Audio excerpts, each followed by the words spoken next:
नमस्कार दोस्तों, स्वागत है आपका आर के क्लासेस में। दोस्तों 67वीं बीपीएससी पीटी के अंतर्गत ये एक रिवीजन सीरीज होगा जिसमें आज हम लोग वैदिक सभ्यता को देखेंगे। देखिए, इसे आप अगर पूरा देखते हैं तो निश्चित ही आपको कई सारे फैक्ट जो हैं वो रिवीजन होगा। और शुरू करने से पहले यदि आप इस चैनल पर नए हैं तो चैनल को सब्सक्राइब करें, पास वाले बेल आइकन को दबाएं। मेंस की जो क्लास है वो लगातार देखिए समय समय पर आती रहेगी, क्योंकि अभी जो है पीटी पर कई लोगों का फोकस है, इसलिए जो है मेंस की क्लास से जो है थोड़े थोड़े अंतराल पर आएगी, ताकि आप का पीटी में जो है कोई प्रॉब्लम ना हो। तो इसे देखते हैं। वैदिक सभ्यता कहता है उपनिषद है। तो उपनिषद क्या है? तो देखिए, उपनिषद जो है ये हिंदू दर्शन का एक स्रोत है। ठीक है, बात करें कुल उपनिषद की, तो कुल उपनिषद की संख्या जो है ये 108 है। टोटल नंबर ऑफ उपनिषद 108। उपनिषद में एक मुंडोक उपनिषद जो है ये, इससे जो है हम लोगों ने सत्यमेव जयते को लिया है। एक और बात, ये सारे प्रश्न जो हैं किसी न किसी एग्जाम में पूछे ही गए हैं, तो इम्पॉर्टेंट हैं। ठीक है, उपनिषद क्या है? हिंदू दर्शन का स्रोत। कुल उपनिषद की बात करें तो ये 108 है। अगर हमसे पूछ ले सत्यमेव जयते किससे लिया है, तो मुंडोक उपनिषद से। बात करें महाकाव्य की, तो देखिए रामायण और महाभारत ये जो हैं ये महाकाव्य के अंतर्गत आते हैं। हमारा अगला सवाल है कि आर्यों को जाति के रूप में नामित करने वाला पहला यूरोपीय कौन था? तो ये था मैक्स मूलर। मैक्स मूलर ने ही बताया था कि आर्य जो हैं ये भारत में मध्य एशिया से आए थे। ठीक है, मैक्स मूलर। बात करें आगे, कहता है देखिए हमारे प्रश्न का ये जो स्टार मार्क देख रहे हैं ये एक्स्ट्रा पॉइंट है। भारतीय पुरातत्व विभाग 1861, जिसके कि अध्यक्ष थे लॉर्ड कनिंघम। ठीक है, एशियाटिक सोसाइटी ऑफ बंगाल की स्थापना सर विलियम जोन्स ने की थी। क्वेश्चन थर्ड देखिए, कहता है कि ऋग्वेद में किन किन नदियों का उल्लेख है? तो ऋग्वेद में देखिए सिंधु नदी का, सरस्वती का, गंगा का, यमुना, इन चारों नदी का उल्लेख है। सिंधु, सरस्वती, गंगा, यमुना। बात करें सर्वाधिक बार जो नदी का प्रयोग किया गया वो है सिंधु नदी का। ठीक है, अगर आपसे पूछ ले कि सबसे पवित्र नदी किसे कहा गया है, तो ये सरस्वती नदी को कहा गया सबसे पवित्र। सरस्वती नदी को ही नदित्मा, देवित्मा ये दोनों जो है नाम दिया गया है। अगला क्वेश्चन देखिए क्या कहता है, ऋग्वैदिक में भगवान वरुण थे। तो ध्यान देखिए ये ब्रह्मांडीय व्यवस्था के संरक्षक थे। भगवान वरुण कौन थे? ब्रह्मांडीय व्यवस्था के संरक्षक। क्वेश्चन नंबर 5 क्या कहता है, देखिए प्राचीन काल के महान कानूनदाता थे। तो ये हम सभी को पता है, मनु ने ही जो है मनुस्मृति को लिखा था। बात करें कामसूत्र की, तो इसे वात्सायन ने लिखा था, कामसूत्र वात्सायन।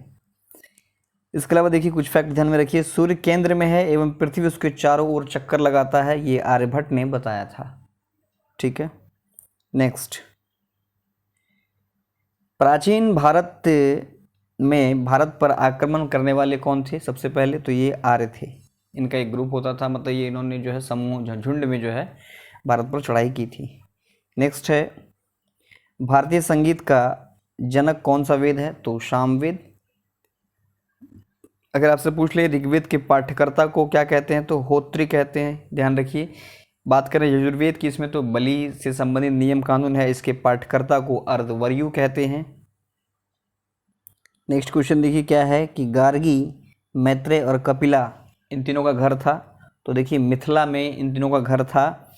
शाक्य दर्शन की बात करें तो ये कपिल से संबंधित है, शाक्य। मैत्रेय जो है ये बुद्ध का अगला अवतार माना जाता है, मैत्रेय को। नेक्स्ट क्वेश्चन है योग सूत्र का जनक कौन है? तो योग पतंजलि हम लोग जानते हैं, और पतंजलि ने ही महाभाष्य लिखा है। ठीक है, अब महाभाष्य पर एक टीका लिखा गया है अष्टाध्यायी, जो कि संस्कृत व्याकरण की पहली पुस्तक है, और अष्टाध्यायी लिखा है पाणिनि ने, तो ध्यान रखना है। बात करें पंचतंत्र की, तो इसे विष्णु शर्मा ने लिखा है। अगर आपसे पूछ ले ब्रह्मसूत्र किसने लिखा है, तो बादरायण ने। नेक्स्ट क्वेश्चन देखिए क्या कहता है कि जादुई वर्ण का उल्लेख किस में है? तो अथर्ववेद में है। अगला सवाल है पुरुष मेधा यानी पुरुष बलिदान का उल्लेख किस में है? तो ध्यान रखिए पुरुष मेधा यानी पुरुष बलिदान का जो उल्लेख है ये शतपथ ब्राह्मण में मिलता है, पुरुष बलिदान का। बहुत इंपॉर्टेंट क्वेश्चन है। नेक्स्ट कहता है पहली बार गोत्र शब्द का प्रयोग कहाँ हुआ था? तो ऋग्वेद शतपथ ब्राह्मण में। ठीक है, बात करें कुल गोत्र की तो ये कुल 8 गोत्र होते हैं। नेक्स्ट देखिए, कहता है कि वैदिक काल में नीवी परिधान और अधिवास था। तो देखिए ये जो है ये आर्यों का वस्त्र था। बात करें नीवी की तो इसे आप अंडरवियर की तरह समझ सकते हैं, परिधान हाफ पैंट और अधिवास शर्ट या टी शर्ट के रूप में इसका प्रयोग किया जाता था। नेक्स्ट है कि आर्यों ने किस शिल्प कौशल का अभ्यास नहीं किया था। तो आर्यों के द्वारा जो है लोहारगिरी नहीं अपनाई गई थी। अगला सवाल है कि वेद का अर्थ क्या है। तो वेद का अर्थ है ज्ञान। नेक्स्ट है अष्टाध्यायी का लेखक पाणिनि। अभी हम लोगों ने देखा था अष्टाध्यायी का लेखक पाणिनि, और अष्टाध्यायी पर एक कमेंट्री लिखी गई थी महाभाष्य, जो कि पतंजलि ने लिखा था। वेद व्यास की बात करें तो इन्होंने महाभारत, रामायण की बात करें तो वाल्मीकि। अगला सवाल है कि आयुर्वेद के चिकित्सकों द्वारा चिकित्सा के देवता के रूप में किसे जाना जाता है। तो ध्यान रखना है, चिकित्सा का देवता माना जाता है धन्वंतरि को, और इन्हें ही विष्णु का अवतार भी माना जाता है। ठीक है, सवाल आपसे ऐसे भी पूछ सकता है कि किस चिकित्सक को जो है विष्णु का अवतार माना जाता है। तो धन्वंतरि को ध्यान रखना है। सुश्रुत, शुद्ध ने सुश्रुत संहिता लिखा, जो कि एक सर्जरी बुक है। बात करें चरक संहिता की तो इसे चरक ने लिखा है। नेक्स्ट क्वेश्चन कहता है कि वैदिक आर्यों का प्रधान भोजन क्या था। तो वैदिक आर्यों का जो प्रधान भोजन था वो दूध और उसका उत्पाद, मतलब दूध या उससे बनने वाले उत्पाद जो है इनका प्रमुख भोजन था। अगला सवाल है मूल रूप से श्रीमद् भागवत गीता किस भाषा में लिखी गई थी। काफ़ी आसान है, संस्कृत में लिखा गया था। बात करें महाभारत का पुराना नाम तो इसे जय संहिता कहते हैं। नेक्स्ट सवाल है कि महाभारत की लड़ाई कितने दिन तक चली थी। ये चला था 18 दिन तक महाभारत की लड़ाई। अगला सवाल है कि उपनिषद का क्या अर्थ है। तो उपनिषद का अर्थ होता है पास बैठना या करीब बैठना। पूछ ले अगर आपसे वेद का क्या अर्थ होता है तो उसका होता है ज्ञान। पूछ ले आर्य का अर्थ, तो आर्य का अर्थ होता है श्रेष्ठ या कुलीन। ध्यान रखना है। नेक्स्ट कहता है कि प्राचीन भारत की औषधीय तिकड़ी किसे कहते हैं। बहुत इंपॉर्टेंट क्वेश्चन है, ठीक है। तो ध्यान रखिए, ये जो है चरक, सुश्रुत और पतंजलि, इन्हें जो है औषधीय तिकड़ी कहा जाता है। बात करें पुराणों की संख्या की तो ये कुल 18 पुराण हैं, ध्यान रखना है। और 18 से याद आ रहा है कि महाभारत 18 दिन तक चला था। अगला है संस्कृत व्याकरण अष्टाध्यायी किसने लिखा था। तो अष्टाध्यायी के लेखक पाणिनि हैं, और अभी हम लोगों ने 2 बार पीछे पढ़ लिया कि पाणिनि अष्टाध्यायी पर एक कमेंट्री लिखा है महाभाष्य, जो कि पतंजलि ने लिखा था। बात करें कालिदास की तो इन्हें भारत का शेक्सपियर कहा जाता है, और कालिदास ने मेघदूत, मालविकाग्निमित्रम लिखा है। इसके मतलब कई इंपॉर्टेंट बुक लिखे हैं कालिदास जी के द्वारा, इन्हें भारत का शेक्सपियर कहा जाता है। अगला सवाल है कर्मकांड से संबंधित वेद है। तो कर्मकांड बलि इससे है यजुर्वेद, ठीक है। जादू टोना पूछ ले तो अथर्ववेद। नेक्स्ट है कि प्रारंभिक वैदिक आर्यों का धर्म जो है मुख्य रूप से क्या था। तो ये प्रकृति पूजा एवं यज्ञ करते थे। नेक्स्ट देखिए, कहता है कि सत्यमेव जयते कहाँ से लिया गया है।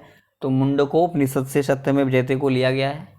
बात करें कुल उपनिषद की तो 108 है, और अगर आपसे फिर पूछ ले कि उपनिषद का अर्थ क्या होता है तो पास बैठना।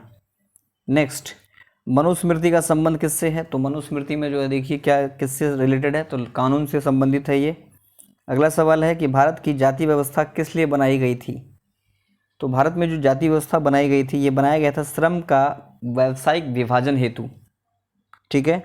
बात करें वर्ण व्यवस्था की, जाति व्यवस्था की, तो पुरुषोक्त के ऋग्वेद के 10वें मंडल का जो पुरुषोक्त है उसमें दिया हुआ है। इसमें 4 वर्ण का उल्लेख है जो कि इनके व्यवसाय पर आधारित होता था। नेक्स्ट है योग दर्शन का प्रतिपादक। तो योग पतंजलि हम लोग जानते हैं, इन्होंने महाभाष्य लिखा था, ठीक है। बात करें जैमिनी पूर्व मीमांसा, ठीक है।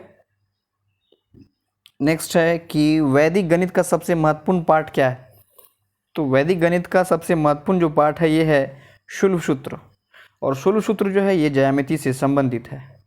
बात करें शुल्ब सूत्र को तो बौधायन, कात्यायन, मानव, अपस्ता, अम्बा, इन लोगों ने इसे मिलकर लिखा था, ठीक है। वैदिक गणित का ये सबसे महत्वपूर्ण पाठ है शुल्ब सूत्र, जो कि ज्यामिति से रिलेटेड है।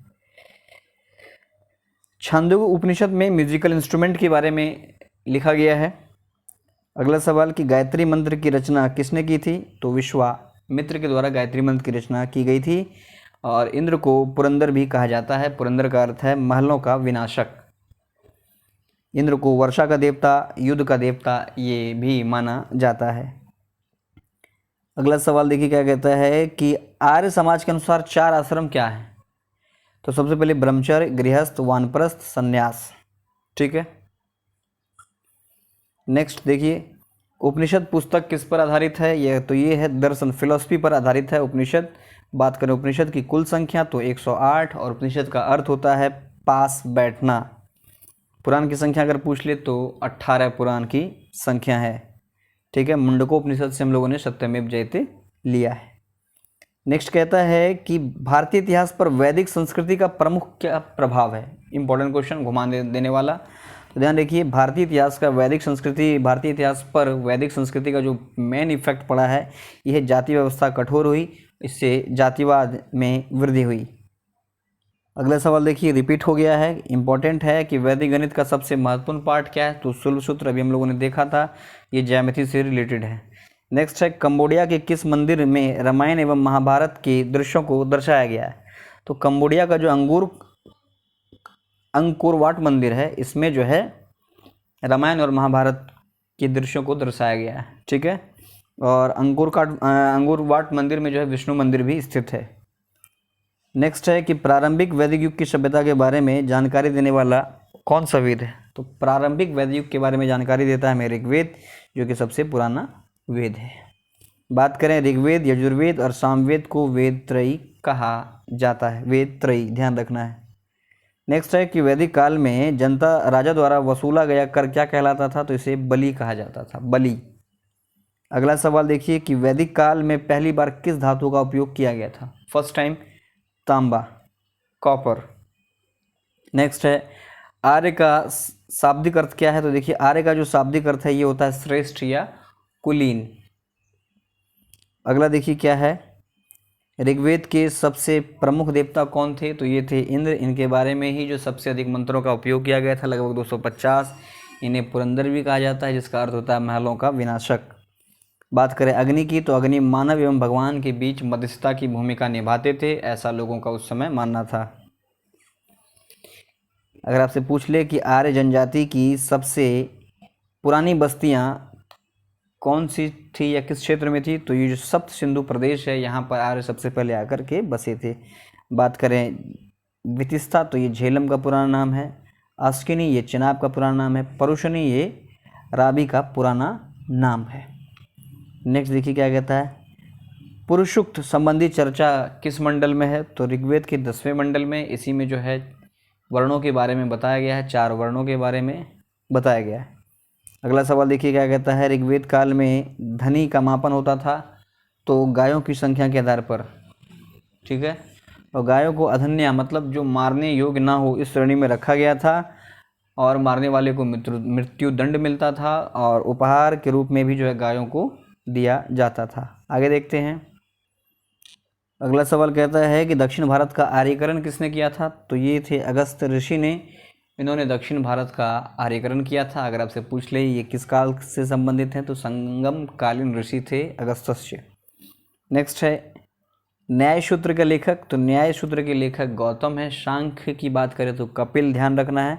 बादरायण उत्तर मीमांसा। ठीक है। कपिल सांख्य दर्शन। ठीक है। अगला है पंचतंत्र का लेखक, तो विष्णु शर्मा हम लोग जानते हैं। रामचरितमानस तुलसीदास। तो ये था वैदिक काल से रिलेटेड जो भी इंपॉर्टेंट क्वेश्चन थे। उम्मीद है आपको ये अच्छे से रिवीजन हुआ होगा। वीडियो अच्छा लगा तो इसे लाइक और शेयर जरूर करें। मिलते हैं अगले लेक्चर में। धन्यवाद।